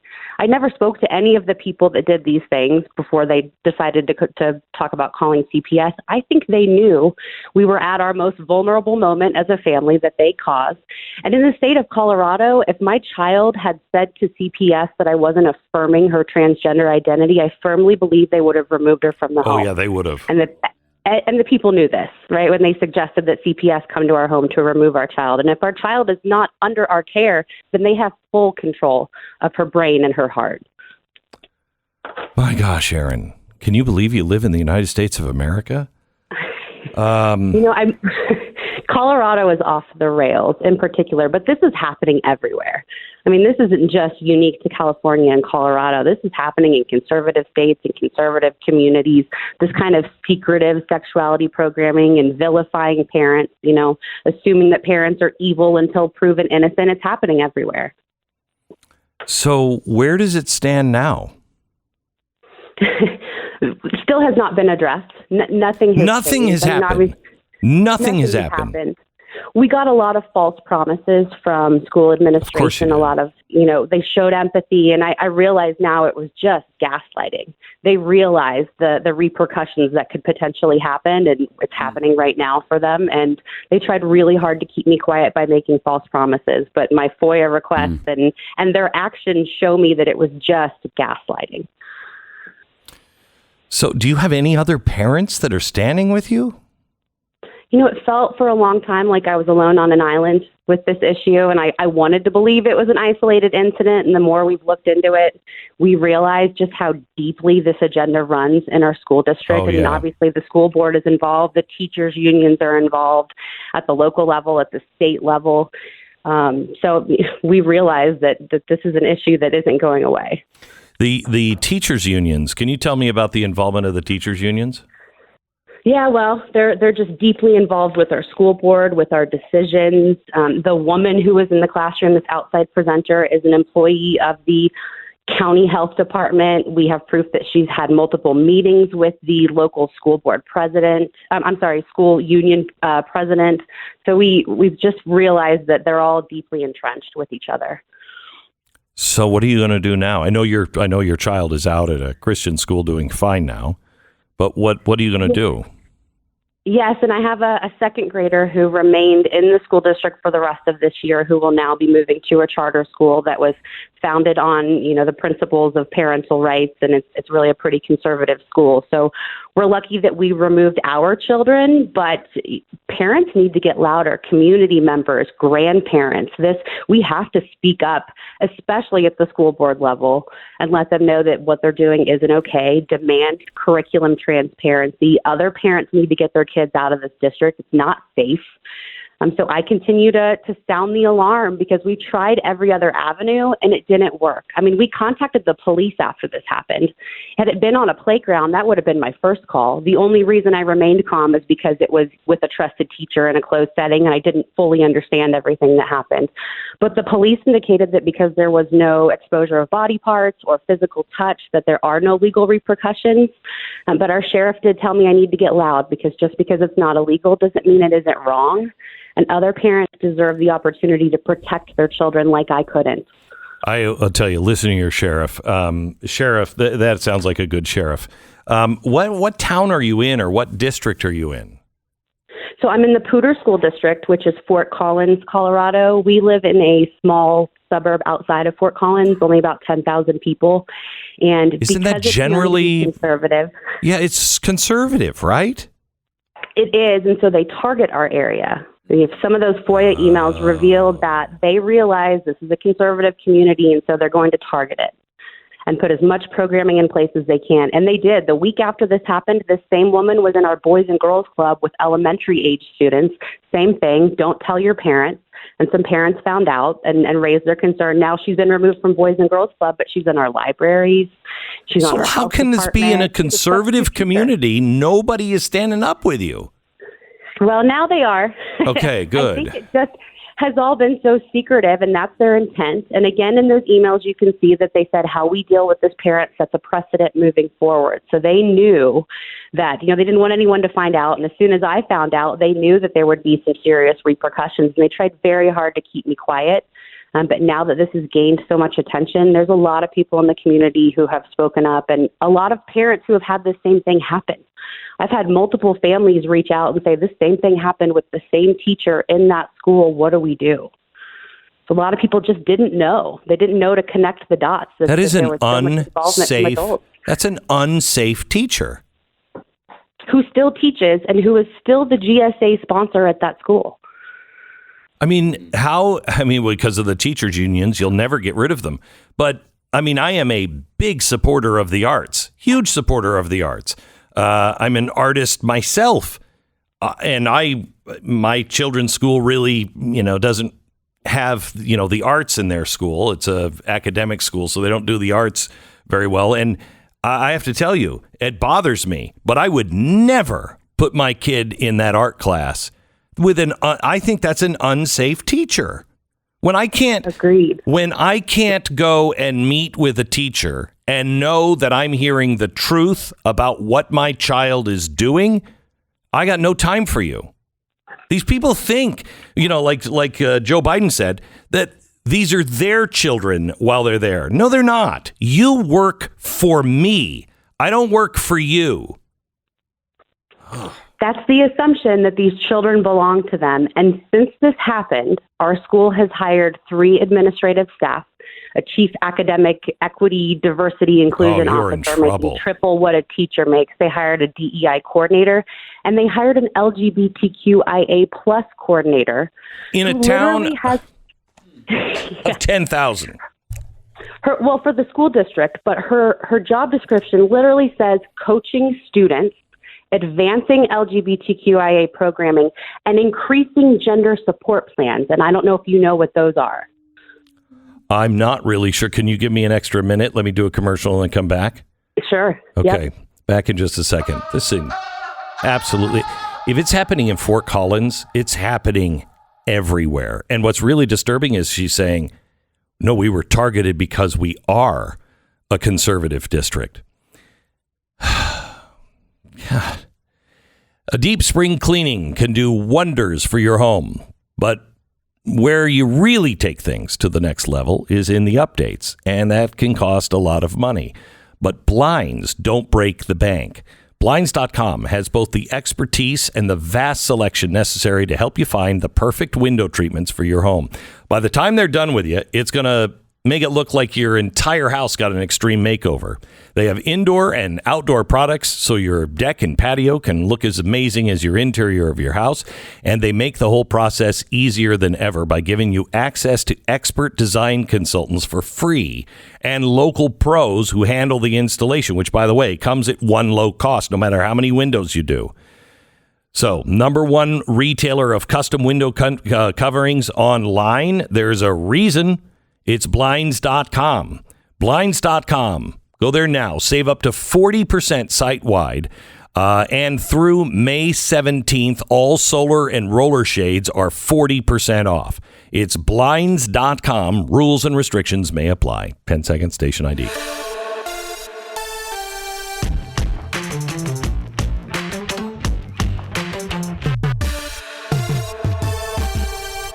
I have to tell you, we're talking to Erin Lee. She's a full-time working mom of 3 and now has another full-time job of just trying to figure out what's happening in her school and school district. I have to tell you, these teachers' unions, if you are a teacher and you are still paying your dues, and parents, start telling your teachers this. If you are still paying dues to a teachers union you don't have to belong to, you're part of the problem. I don't care how great you are, how trusted you are. I cannot trust you if you're still helping fund this kind of stuff. Anyway, Erin, welcome back. Yeah. So you were saying this new gender equity consultant at the school is doing something that I don't think I've heard of. What was it? Gender support plans, and they're secretive. So I'm not shocked that you haven't heard of them, but everyone needs to be aware because they do these everywhere. It's not just here in Colorado. It's happening everywhere. These gender support plans are essentially transition plans for children. So written plans to transition their gender, and usually these happen in secret. The gender support plans have verbiage for the educators to gauge parents' support, and if the support is low, they don't tell them. And it's happening in our elementary schools here, and this person was hired to increase gender support plans, so secretly transitioning kids in our public schools. This is evil. This is just straight up evil. It is. I mean, who do you think you are? And to keep it secret, that's the problem. You want a transition plan? Great. Present it at the school board hearing. Let the community see it. You know, and then if you want to protect the kids, their identity while they're doing it, how can you do that? How can they transition and keep it from the kids at school? They'll just keep it from the parents. My gosh, this is evil. Just evil. Right. And not just that, this LGBTQ coordinator and our director of student services and other school staff have directed all nurses in our district to, first of all, if a child comes to you for anything, ask their pronouns. So if a kindergartner has a tummy ache, first question is, okay, what's your pronoun? If I call home, what name do I call you? But they've also been instructed to not tell parents if a child is suicidal, cutting or Oh my attempting gosh. suicide. Oh So now my we're keeping gosh. suicide attempts from parents as well. And what is the reason for that? Because parents aren't safe. Parents might not be safe. So if we tell parents that this child is suicidal, it's going to make it worse. Get So we're just your gonna assume kids they're all- out of schools. Get them out of these schools. Vote for people that will give school choice, and the money will follow the children. This has got to stop. It's got to stop. Aaron, you contact me anytime that you need some backup reinforcement. You need people to know about something. You call me anytime, all right? Thank you. I will. God bless you. Thank you so much. Aaron Lee in Fort Collins, Colorado. Where are you, parents? Where are you, conservatives? Are you standing up?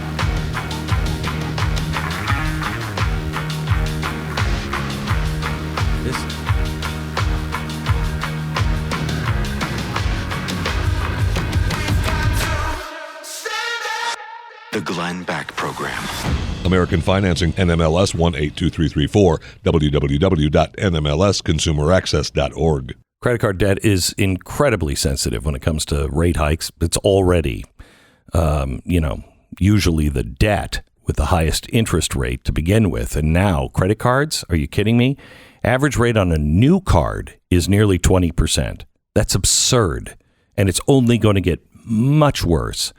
Everything you do right now should be trying to get yourself out of debt. May I recommend taking a few minutes out of your day today? Call American Financing for a free mortgage review. Right now, mortgage rates are in the 5s, but they're fixed rates, so you can spend less on interest and get out of that debt much, much faster just by doing a cash-out refinance. Could mean saving up to $1,000 a month in monthly savings without having to restart your mortgage term. So please find out your options. Call American Financing at 800-906-2440, 1-800-906-2440. Do it now, AmericanFinancing.net. You can check out my show, Pat Gray Unleashed, every day, live 7 to 9 Eastern, or anytime, anywhere you get your podcast.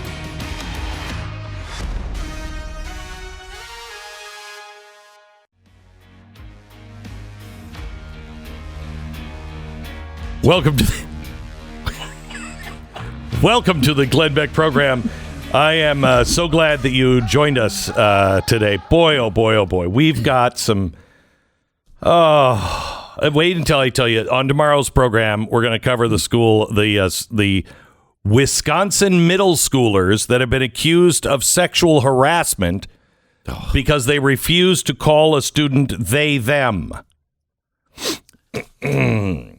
Oof. Wait until you hear that one. All right. Let's see. I've got I have Steve on. Who do we have Brian Smith on now. Brian. Good morning, Glenn. Tell Steve reschedule when he calls. Brian, how are you? Doing great this morning. Thank you. I am. I'm thrilled to talk to you. This is just so you know, America. This is a very personal interview because Brian is running to be the representative in my district in Idaho, and they are talking about. I live in a district of farmers, and you should know that all over the country, but here is a great example. They are trying to get rid of a lot of our dams for power reasons. The fish, and I like them for power reasons, but also we get all of our farming water from the reservoirs. And if you get rid of the dams, that's going to be a problem. And I know they're not talking about it in the lower part of the state, but some of the Republicans are actually talking about getting rid of some of the dams, right? Breaching the dams? That's correct. And you're not. Mike Simpson, the guy wants to breach dams. Perfect. And what would that do? So it would destroy the water transportation system from Lewiston, Idaho, out to Portland. There are 3,000 Idaho grain growers that ship their grain, the equivalent of about 880 semi-truckloads a week. They use barges to barge their grain. That would destroy that. It would also destroy. It would also destroy clean, emission-free hydroelectric power for about 800,000 homes. That's enough electricity for the entire state of Idaho, and it will threaten to increase electrical rates for all ratepayers. So it sounds like a really good idea. I can see why they might be voting for your competitor there. Brian, you're running for the U.S. House, but have you been in politics before? So I ran in 2014 against Mike Simpson because he was just too liberal, and he's accomplished the impossible. He's gotten far worse, so I'm running against him again. but I've never been in public office. I've been involved in the Idaho political, the Republican Party, but I've never been elected to anything by the public. But I hold that as a badge of honor. Do you have any idea what you'd be getting yourself into? I mean, I have so many friends that go to Washington and they're like, Glenn, I thought I knew. It's evil what's happening now in Washington. That's a quote from somebody. Yeah, it's probably like raising teenagers. You're probably better off not knowing. I don't know. Teenagers might be less frustrating, and I know how frustrating they are. I've had 4. So, Brian, the big issues that you are looking into, first of all, ESG. Do you know about it, and are you for middle ground or against? I know about ESG. I totally oppose it. It is basically credit scores for social thinking, and I totally oppose that. And what is the so far so good? What is the biggest issue that you feel you have to tackle? Well, first, from our state, Mike Simpson's just been a terrible career politician. He's been a liberal. He's voted for things that are just totally contrary to the people in my district. And so the first thing I need to tackle is we need to send somebody from our district who will stick up for our dams, who will be for pro-life, somebody who's been endorsed by CPAC. That's an endorsement I have.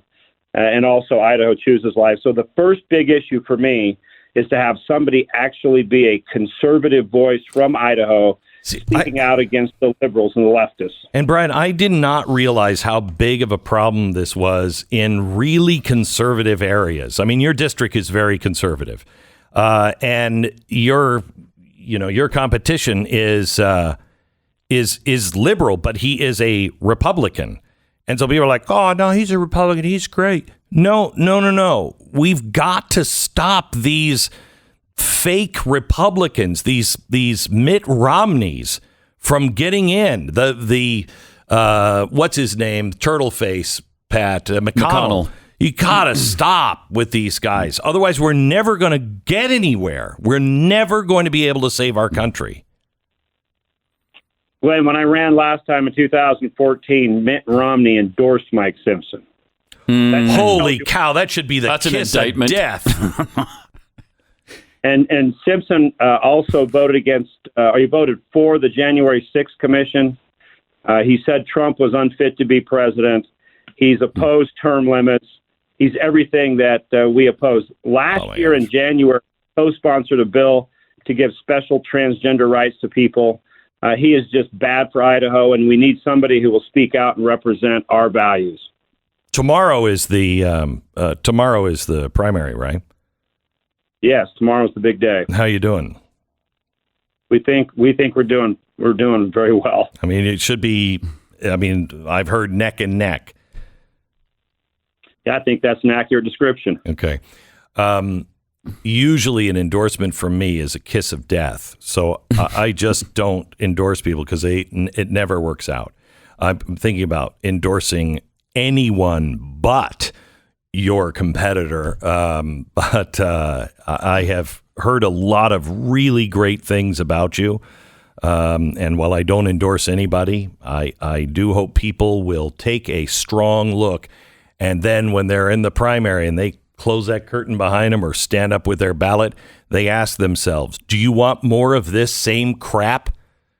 Because the people who have been giving us this crap cannot change it. They created it. And we need change desperately. And not just any change, but change with people who really, truly understand it. You want a guy who's not going to fight for your water, your energy with the dams?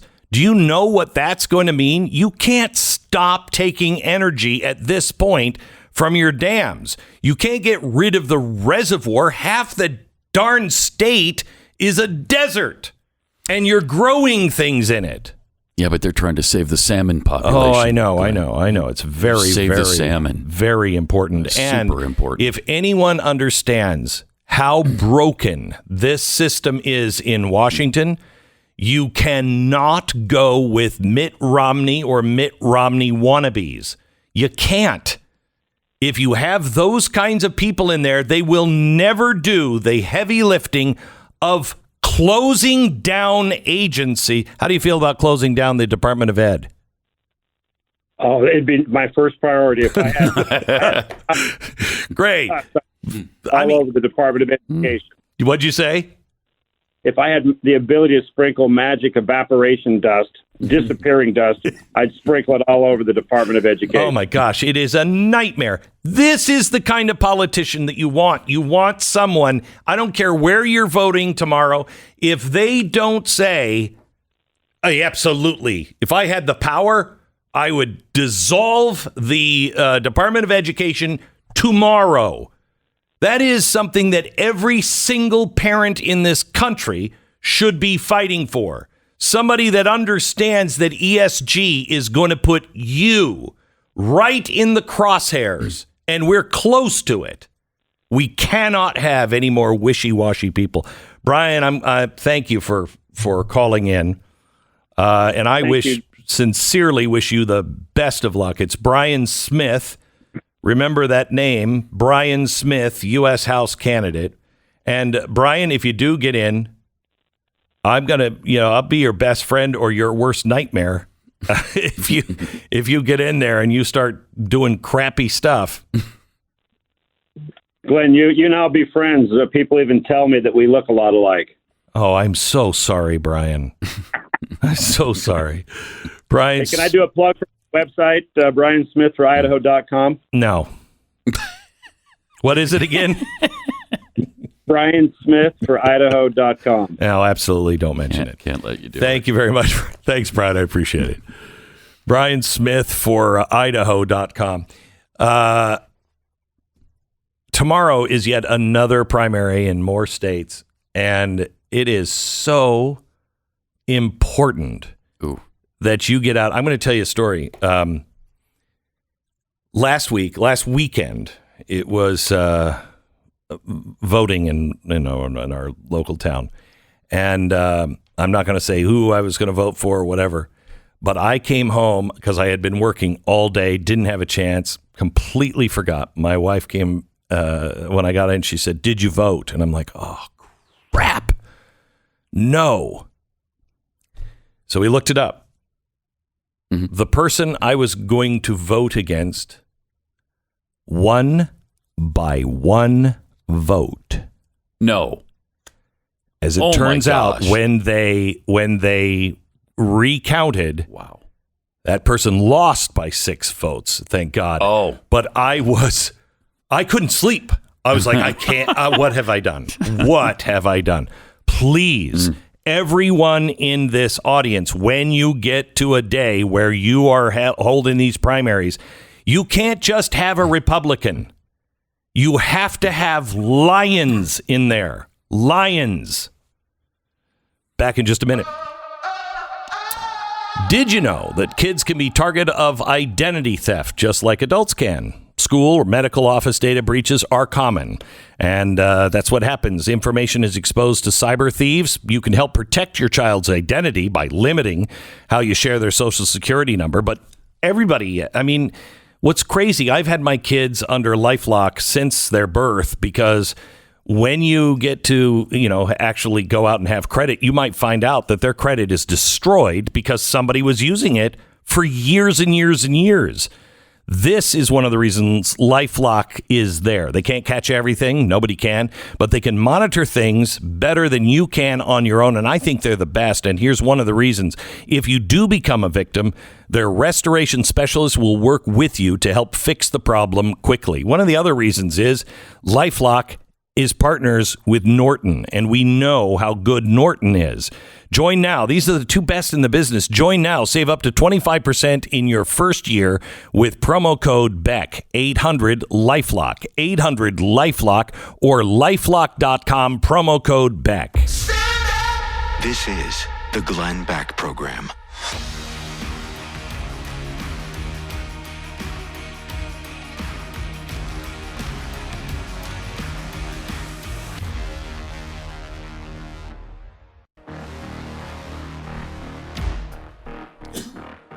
Oh, man, I am getting more and more angry at these Republicans and the Republican infrastructure when they are just promoting guys like, what's his name? Mike Simpson. Mike Simpson. Yeah. This guy, listen to that. This is his plan. Right. For water and the dams to save the salmon. He wants to remove 4 hydroelectric dams, replacing the electricity lost, though the article doesn't say how they're going to replace it. Well, that's easy. You just, one of Sprinkle these magic pixie dust? things. Yeah, one of these magic things. All right. Well, then that's covered. So if you get rid of the hydroelectric and the coal, that's going to be fantastic. Won't it, though? Yes. They're going to pay communities and businesses and give American Indian tribes more power at a cost. This is a conservative. Yes, supposedly a conservative. Yeah. But it's a way to end the salmon wars. People have been fighting over endangered salmon in the area for decades. And it's only going to cost $33.5 billion. Oh, that's it? That's all.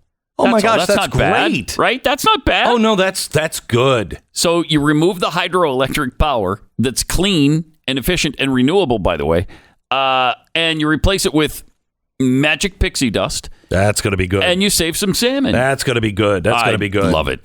So look, here's the thing. And you have to, this is happening in your state too. Okay. This is happening in every this single. This kind of thing is going on it everywhere. Is, and it's happening with our Republicans. That's why when I was talking to Brian Smith, I don't endorse anybody, but I got to tell you, if you're not voting tomorrow, if there is a vote, if you're not voting in the primary, you are part of the problem. Okay. And I hope your candidate loses by 1, because man, that killed me when I thought that was, luckily 6 other people went out. It's this close. It's this close. And anyone who is saying, we got to take down the hydroelectric dams, to save the salmon, he has no idea what time it is in America. I don't know what planet that person is from. And that's a Republican? No, dear heavens. Brian Smith, get out and vote for Brian Smith. Brian Smith for Idaho.com. Fortunately, that's not an endorsement. That's just a suggestion. It's a suggestion. Right? It's just not a suggestion. Yeah. Look, I don't live there full time. I don't, And I'm not going to give, I just don't, because it's always a kiss of death. That's the main reason. It's always a kiss of death. So let me just so I'm not tempting fate, don't like the guy. Don't like the guy. Not good. You know who you should endorse is Mike Simpson. He'll for sure lose. Oh, gosh. How could anyone claim that they are conservative? You're trying to save the freaking fish. I don't care if it's the last fish on Earth. I know. At this time, with everything else that's going on with energy and water. Insanity. Insane. You might as well be a Republican in California, for the love of Pete. District 2. Brian Smith. Program.